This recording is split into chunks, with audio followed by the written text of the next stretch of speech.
3 जून की रात को इस मोदी और अमित शाह की सरकार ने बाबा साहब की प्रतिमा जो पुरानी संसद भवन के गेट के पास थी, रास्ता चलते हुए लोगों को दिखाई देती थी, उसको रातों रात सचिवालय के कर्मचारियों से हटवा दिया गया। और वो प्रतिमा नहीं, संविधान के प्रतीक के तौर पर, संविधान के निर्माता के प्रतीक के तौर पर वहाँ था। और हर साल 14 अप्रैल और 6 दिसंबर को लाखों लाख लोग वहाँ पे इकट्ठे होते थे। पुरानी संसद का जो प्रांगण था, बाबा साहब की प्रतिमा का जो स्थल था, वो एक तरह से दलितों का और अम्बेडकरवादियों का एक अब धार्मिक स्थल का रूप ले चुका था, एक बहुत बड़े धार्मिक स्थल का रूप ले चुका था। इस मोदी और शाह के इशारे पर जिस तरह से ये प्रतिमा हटाई गई है, उससे लाखों नहीं करोड़ों देश के और विदेश के दलित, आदिवासी और अम्बेडकरवादी बुरी तरह से आहत हैं और आक्रोशित हैं। और अगर उस प्रतिमा को पुनः ससम्मान वहीं नहीं लगाया गया तो निश्चित तौर पर इस देश में बहुत बड़ा आंदोलन होने जा रहा है, जिसकी शुरुआत जंतर मंतर से बहुत बड़े पैमाने पर हो रही है। पूरे देश का दलित आंदोलित हो गया है इस घटना को लेके। इन्हें बाबा साहब की प्रतिमा से इतनी नफरत क्यों है, जबकि पूरी दुनिया में बाबा साहब का जो नाम है या मूर्तियां हैं जगह जगह लग रही हैं, चाहे ये कोलंबिया यूनिवर्सिटी हो या कहीं भी हो। जहाँ तक मैं बताऊँ, 2019 में मैं पाकिस्तान गया था, कराची यूनिवर्सिटी के मेन हॉल में भी जिन्ना साहब के साथ बाबा साहब की भी प्रतिमा मैंने पाई, मुझे बड़ी खुशी हुई। जो पूरे देश और दुनिया में डॉक्टर अम्बेडकर का यश फैला, उनके बराबर आज तक कोई इतना पढ़ा लिखा नहीं हुआ, इतना समझदार नहीं हुआ। और इतना समझदार और कोई होता बाबा साहब की जगह पे तो निश्चित तौर से एक अछूत से संविधान नहीं लिखवाया जाता। तो ये निश्चित तौर पर ये बात है।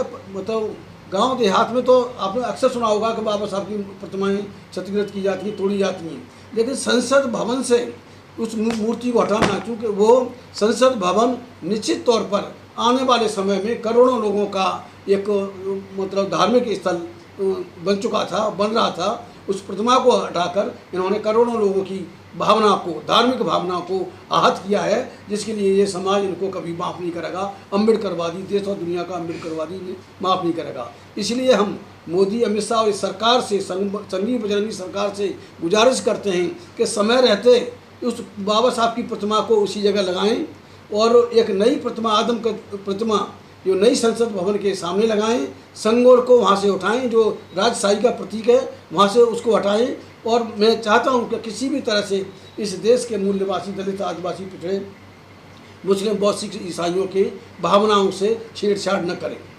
दूसरी बात एक और है, 1 अगस्त को एक आरक्षण के ऊपर, SC ST के आरक्षण के ऊपर एक जजमेंट आता है सुप्रीम कोर्ट का। और सुप्रीम कोर्ट में जो जजमेंट था, जजमेंट जैसे इंदिरा साहनी का केस लेते हैं, Ajit Singh versus union of India, M Nagaraj, इस केस का हवाला देते हुए, जिसमें कहीं भी शुल्क टाइप के आरक्षण में क्रीमी लेयर की बात नहीं की गई है। ये क्रीमी लेयर तो OBC के आरक्षण के साथ था, लेकिन इस जजमेंट में क्रीमी लेयर को SC ST के साथ छेड़कर उन्होंने, यहाँ के जजों ने, सुप्रीम कोर्ट के जजों ने अपनी घृणित मानसिकता का परिचय दिया है। और जहाँ जो ये जजमेंट है, और दूसरी बात और इन्होंने की है कि उसका जो वर्गीकरण किया है, SC ST का वर्गीकरण नहीं हो सकता। आर्टिकल 341 के तहत SC ST को आरक्षण मिला हुआ। 341 में SC को, 342 में ST को और 340 में OBC को आरक्षण का प्रावधान है। 341 का भाग 1 ये साफ कहता है कि देश के राष्ट्रपति को ये अधिकार है कि उस सूची में जो अनुसूचित जाति की सूची है, उसमें किसी भी जाति को शामिल करें, किसी भी जाति को हटाएं। और उसके भाग 2 में, आर्टिकल 341 के भाग 2 में यह साफ लिखा हुआ है कि इसमें कोई भी किसी तरह का फेरबदल, किसी जातियों का जोड़ना, जातियों का हटाना, ये अधिकार सिर्फ संसद को है। संसद अपने 2/3 बहुमत के साथ अगर कोई प्रस्ताव पास करती है आर्टिकल 341 को लेकर, तो वो मान होगा। सुप्रीम कोर्ट का कोई अधिकार नहीं बनता। सुप्रीम कोर्ट के सामने क्रीमी लेयर का मामला नहीं था SC ST के आरक्षण में, लेकिन जबरन उसको पास किया गया। और जहाँ तक मैं समझता हूँ, 6 जजों का फैसला ये है। उसमें एक जस्टिस साहब हैं BR गवई साहब, जो अनुसूचित जाति से आते हैं। अनुसूचित जाति के जज के मुझे लगता है कि बाकी 5 जजों ने BR गवई साहब के कंधे पर रख के बंदूक चलाई है। उन्हें या तो प्रेशर में लिया गया है या उनके ऊपर दबाव बनाया गया है, और किसी भी तरह से ये 1 अगस्त का जो SC/ST के आरक्षण के ऊपर जो सुप्रीम कोर्ट का आदेश है वो न्यायिक आदेश प्रतीत नहीं होता, वो सरकारी आदेश है। ये लगता है कि प्राइम मिनिस्टर हाउस में बैठकर या ये लॉ मिनिस्टर के वहाँ चैम्बर में बैठकर ये आदेश लिखा गया है। हम इस आदेश को बड़ी बुरी तरह से डिनाउंस करते हैं। देखिए, इस तरह के आदेश पास होने से ये जो सुप्रीम कोर्ट की गरिमा को ठेस पहुंच रही है, लोगों का भरोसा हटता जा रहा है। पहला इन्होंने निर्णय दिया था इसको बाबरी मस्जिद को जो ज़मीन के विवाद को लेकर, वो भी सरासर गलत था। आस्था के आधार पर कोई फैसला नहीं हो सकता, ये संविधान के अनुसार फैसला होना चाहिए। बाबरी मस्जिद की ज़मीन का जो फैसला था किसी भी तरह से ये संविधान सम्मत नहीं था। ये उसके किसी भावनाओं के पर आधारित ये फैसला नहीं हो सकता। और भी ये इस फैसले हैं। अभी बीच में EVM के ऊपर भी ये जो सुप्रीम कोर्ट का जो फैसला आया 3 जनों की बेंच का था, वो भी बिल्कुल बाइजात फैसला था। इस तरह के फैसलों से सुप्रीम कोर्ट की गरिमा को हानि हो रही है। सुप्रीम कोर्ट पर लोगों का भरोसा उठ रहा है, और मेरा भरोसा तो उसी दिन हट गया था जिस दिन उन्होंने बाबरी मस्जिद के ज़मीनी विवाद पर वो सारी ज़मीन हिंदुओं को दे दी थी, जबकि सारी बात मानी गई थी। उस डिस्कशन में सारी बात मानी गई थी। बाबरी मस्जिद 400 साल पहले बनी, बकी साहब से उन्होंने बनाई थी, लेकिन सारी बात मानी गई। और खुदाई में भी उसके नीचे जब अवशेष निकले तो बौद्ध के अवशेष निकले, मंदिर के अवशेष नहीं निकले। तो इस तरह से मनमानी करके जो हो रहा है, लगता है मोदी और अमित शाह की ये लंगड़ी सरकार बहुत जल्दबाजी में है। मुझे अभी लगा है कि आज वक्फ बोर्ड को भी ये डिस्टर्ब करने के लिए आज कोई विधेयक पेश हुआ है, और सारे लोग मिले हुए हैं। कांग्रेस, BJP, इन सारी पार्टियों में कोई फ़र्क नहीं है।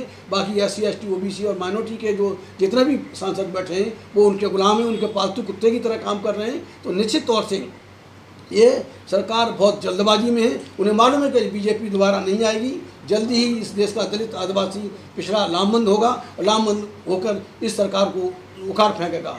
मैं इस सरकार से, माननीय राष्ट्रपति महोदया से ये अपील करता हूँ कि समय रहते हुए बाबा साहब की प्रतिमा को ससम्मान वहीं स्थापित की जाए। इस सुप्रीम कोर्ट के फैसले को ये बदला जाए। ये पार्लियामेंट को हक है उसको बदले। क्रीमी लेयर लागू नहीं हो सकता। जाति के आधार पर वो SC/ST को रिजर्वेशन है, वो आर्थिक आधार पर रिजर्वेशन नहीं है। जब तक जाति रहेंगी तब तक ये आरक्षण रहेगा। और हम कह रहे हैं जाति खत्म करो, आरक्षण नहीं चाहिए हमें। सबको उसकी जनसंख्या के अनुपात में भागीदारी सुनिश्चित कर दो, हमें आरक्षण नहीं चाहिए। आरक्षण आज तक पूरा नहीं हुआ। और सुप्रीम कोर्ट ने फैसला देते हुए क्या DOPT से जो मानव संसाधन मंत्रालय है उससे रिपोर्ट मांगी कि अब तक कितना कोटा पूरा हुआ है, किसी डिपार्टमेंट में कितना कोटा पूरा हुआ है, नहीं हुआ। जब कोटा आज तक पूरा नहीं हुआ तो फिर क्रीमी लेयर लगा के तुम किसको देना चाहते हो? अब क्रीमी लेयर का मतलब है जो लोग सक्षम हैं अपने बच्चों को काबिल बनाने के लिए, नौकरी लेने के लिए, वो क्रीमी लेयर में बाहर हो जाएंगे। जो अपने बच्चों को पढ़ा नहीं सकते हैं, ना काबिल को आप नौकरी देंगे नहीं, तो इसलिए सारी की सारी नौकरियां आपके ही पेट में जाएगी। वैसे भी 22.5 SC/ST का और 27% OBC के आरक्षण के अलावा जो 50.5% जो आरक्षण है वो यहाँ के सवर्ण हिंदुओं के पेट में जा रहा है, बाकी और कोई नहीं जा रहा। तो वो आरक्षण नहीं, वो आरक्षण का भक्षण वो लोग खुद कर रहे हैं और हमारे आरक्षण पर उंगली उठा रहे हैं। ये किसी भी तरह से, अभी मैं कई जगह घूम के आया हूँ, इन दोनों मसलों को लेकर बहुत बुरी तरह से देश का दलित, आदिवासी पिछड़ा और जो भी बाबा साहब के प्रति सहानुभूति रखते हैं, उनमें विश्वास रखते हैं, तो उनको मतलब बुरी तरह से आक्रोशित हैं। मुझे लगता है कहीं ऐसा ना हो जाए कि हाँ, मिलिट्री में भी और दूसरी जगह भी हमारे लोग कम नहीं हैं, और कहीं ये बांग्लादेश की घटना या श्रीलंका की घटना की पुनरावृत्ति न हो जाए। इसलिए मोदी और अमित शाह की सरकार को, संघीय सरकार को इनको सबक लेना चाहिए और अपनी जिन बेजा हरकतों से बाज आना चाहिए, और जल्दी ही जो गलतियां की हैं उसमें अमेंडमेंट करके पार्लियामेंट के द्वारा और उस मूर्ति को लगाकर अपने आप को पाक दामन साबित करना चाहिए।